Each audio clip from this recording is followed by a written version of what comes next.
ملګرو دا په یوه زنانه باندې تعویض شوی دی، ماشومان یې وله بند کړي.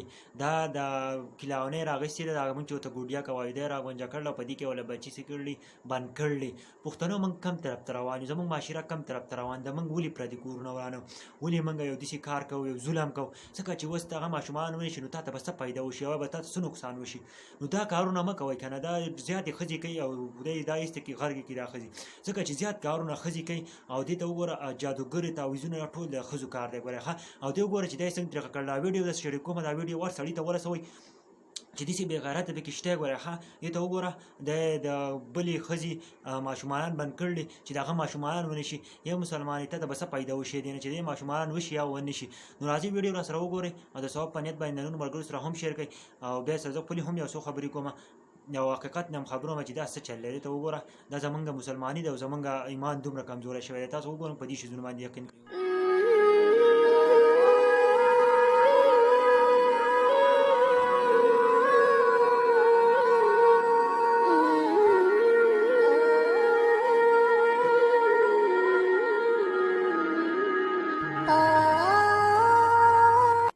ملګرو ویډیو هم وکتله. ما چې دا ویډیو وکتلې په خپله ډېر زیات خفه کوم چې موږ په دې څیزونو باندې ولې یقین کوو. موږ به بله ورځ الله پاک ته وایو چې موږ وبخه، ځکه چې موږ جنت ته بوتلی که موږ ښه کارونه په دنیا کې کړلي، په خلکو باندې بچي هم بند کړلي. ولې تعویضونه کوئ؟ ولې خپل ژوند تباه کوئ؟ ولې د نور خلکو ژوند تباه کوئ؟ زما ټولو ته خواست دی چې دا کارونه مه کوئ، ځکه چې سړی نن سبا دا ښځې نه دي، دا ډېر زیات تعویضونه دا هر څه ډېر زیات کوي. او دا جعلي پیران تاسو وینئ په دې سوشل میډیا باندې، دا ډېر زیات ګرځي راګرځي او دا ښځو خواله او دا کیسې ډېرې زیاتې کوي. نو خپلې ښځې دې څیزونو نه ډېرې زیاتې وساتئ او د دې جعلي پیرانو دې قصو نه خلاص شئ. تاسو دومره په تاسو ځان ته ایماندار وایئ، تاسو ځان ته مسلمانان وایئ، په تاسو کې مسلمانۍ څه پاتې شو چې ته په یو کس باندې داسې چل وکړې که نه؟ تا ته څه پاتې شو؟ ته پردی کور روان کړې نو ستا کور هم نه سازېږي. ته پردی کور ساز کړه نو ستا کور به هم ساز شي. زما ټولو پښتنو ته ریکویسټ دی چې دا دې کارونو نه بایکاټ وکړئ. چې څوک هم دا بایکاټ دغه کارونه کوي نو پکار چې د هغې خلاف موږ مهم وچلو او موږ داسې خلک د ملګرو څومره خلک چې دا تعویضونه کوي، زما ورته دا ریکویسټ دی چې دا کار مه کوئ. تاسو به دې قبر له ورځئ که نه ورځئ، په دې کې ډېر زیات غټ ګناه دی. او ته پردي حق ولې وایې؟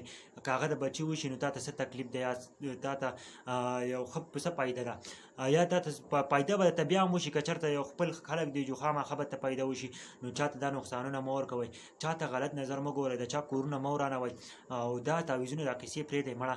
تاسو دومره قبر طرف ته خو هم سوچ کوئ که نه؟ یا چې خو دا طرف نه چې تاسو دنیا کې لګیا یې او دنیا طرف ته توجه ورکړله، لږ خو د آخرت طرف ته هم سوچ کوئ، د قبر طرف ته هم سوچ کوئ چې موږ به دې ته ورکوزېږو. زه به پردي خلکو باندې تعویضونه کوم، پردو خلکو ته بد ګورم، په پردو خلکو پسې خبرې کوم. نو ولې زه به دې قبر ته نه ورکوزېږم؟ الله پاک به زما نه تپوس نه کوي. زما ټول ته ریکویسټ دی چې دا ویډیو ورسوئ چې هغه کسانو ته، هغه جعلي پیرانو ته، هغه بې غیرت خلکو ته چې کومه دا تعویضونه کوي، کومه دا هر څه کوي. نو دا ویډیو ضرور شیر کړئ د دې لپاره چې د خلک د دې څیزونو نه واوړي.